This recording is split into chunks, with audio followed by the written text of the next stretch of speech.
তো বন্ধুরা আইপিএল 2025-এ প্রত্যেকটা দল কিন্তু একটা শক্তিশালী স্কোয়াড তৈরি করেছে।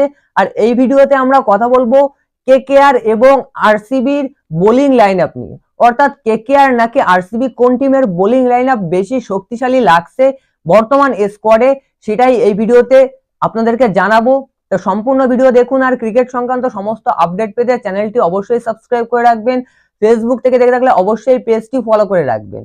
তো দেখো কেকেআর কিন্তু মোটামুটি একটা ভালো দল তৈরি করেছে, তবে সেখানে কিন্তু কেকেআর এর বোলিং লাইন আপে যারা রয়েছে তারা কিন্তু অনেকটা শক্তিশালী এবং প্রত্যেকেই কিন্তু ভালো বোলার।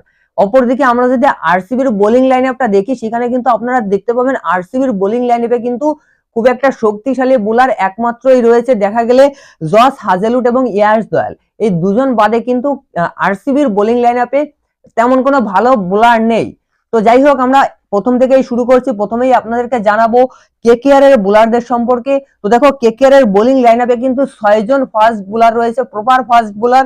এছাড়াও ব্যাকআপ হিসেবে রামানদীপ সিং, রবমান পোয়েল রয়েছে। ওদের বাদ দিয়েই কিন্তু 6 জন প্রপার ফাস্ট বোলার রয়েছে, যারা কিন্তু প্রত্যেকেই টি-20 দারুণ বোলার।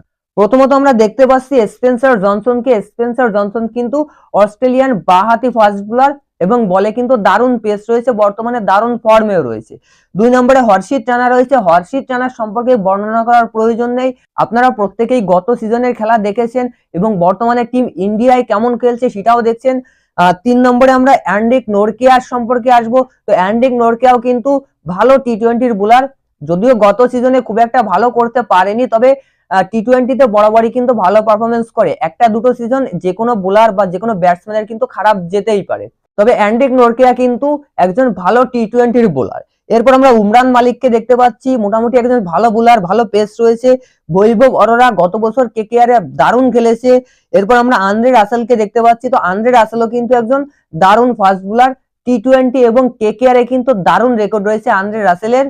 তারপর কিন্তু রামানদীপ সিং এবং রবমান পোয়েল রয়েছে, এরাও কিন্তু টি-20 বোলার, যদিও খুব একটা বোলিং করতে দেখা যায় না। তো দেখো কেকেআর এর ফার্স্ট বোলিং লাইন আপে কিন্তু দারুণ সব বোলাররা রয়েছে। স্পেন্সার জনসন, হর্ষিত রানা, অ্যান্ড্রিক নোরকেয়া, উমরান মালিক, বৈভব অরোরা, আন্দ্রে রাসেল, ছজন কিন্তু জেনুইন টি-20 বোলার দেখা যাচ্ছে। অপরদিকে আমরা যদি আরসিবির ফার্স্ট বোলিংটা দেখি, এখানে দেখুন আপনারা দেখতে পাচ্ছেন আরসিবির ফার্স্ট বোলিং লাইন আপে কিন্তু রয়েছে ইয়াশ দয়াল, রাসিক সালাম, নুয়ান তোষারা শ্রীলঙ্কান বোলার, জশ হাজেলউড, ভুবনেশ্বর কুমার, লুঙ্গি ইনগিডি এবং রোমারিও শেপার্ড। এই 7 জন কিন্তু ফাস্ট বোলার রয়েছে। এছাড়াও আর 2-1 আনক্যাপড বোলার রয়েছে ডোমেস্টিকের, তাদের বাদ দিয়ে আমি বলছি। এই 7 জন কিন্তু মেইনলি টি-20তে দেখা যায় এই 7 জনকে। তবে এর ভিতর ইয়াশ দয়াল এবং জশ হাজেলউড আর ভুবনেশ্বর কুমার 3 জনকে বাদ দিলে বাকি যারা রয়েছে এরা কিন্তু খুব একটা ভালো পারফরমেন্স করতে পারে না। এই 3 জনকেই কিন্তু অ্যাকচুয়ালি ধরা হচ্ছে ভালো বোলিং লাইন আপে। তো দেখো ইয়াশ দয়াল 2023-এর সিজনটা খারাপ খেলেছে, তবে 2024 সিজনটা কিন্তু সে ভালো খেলেছে, এই জন্য আমি তাকে কিন্তু ভালো বোলিং এর ক্যাটাগরিতে রাখছি। তো এই দিক থেকে আপনারা যদি দেখেন, বিশ্লেষণ করে দেখেন, তাহলে কিন্তু কেকেআর এর ফার্স্ট বোলিং লাইন আপটাও আরসিবির থেকে অনেকটা এগিয়ে রয়েছে। কারণ কেকেআর এর যারা রয়েছে ফার্স্ট বোলিং এ তারা প্রত্যেকেই কিন্তু টি-20তে ভালো ক্যারিয়ার রয়েছে। তো এই জন্য বলছি আরসিবির থেকে কিন্তু কেকেআর এর ফার্স্ট বোলিং লাইন আপ অনেক বেশি এগিয়ে রয়েছে। নেক্সট আমরা স্পিনারের সম্পর্কে আসব। সেখানে আমরা কেকেআর এর 5 জন স্পিনার দেখতে পাচ্ছি, অপরদিকে আরসিবিতে কিন্তু রয়েছে 7 জন স্পিনার। আরসিবিতে 7 জন স্পিনার হলেও কেকেআর এ যে 5 জন স্পিনার রয়েছে তারা কিন্তু প্রত্যেকেই আরসিবির 7 জনের থেকে অনেক ভালো স্পিনার। কেননা সুনীল নারিন, বরুণ চক্রবর্তী, মঈন আলী, মায়াঙ্ক মার্কান্ডে, অনুকূল রয়, এই যে 5 জন স্পিনার রয়েছে, এই 5 জন স্পিনারই কিন্তু কেকেআর এ ভালো পারফরমেন্স করেছে। এর আগে যেসব টিমে খেলেছে সেখানেও ভালো পারফরমেন্স করেছে, যেমন মঈন আলী চেন্নাইতে ছিল, চেন্নাইতে ভালো পারফরমেন্স করেছে। সুতরাং কেকেআর কিন্তু স্পিন এবং ফাস্ট বোলিং দুটো বোলিং লাইন আপেই কিন্তু দারুণ শক্তিশালী রয়েছে। ব্যাটিং লাইন আপের কথা বাদ দিয়ে যদি আমরা বোলিং লাইন আপটা দেখি, তাহলে কেকেআর এর বোলিং লাইন আপ কিন্তু দুর্দান্ত শক্তিশালী।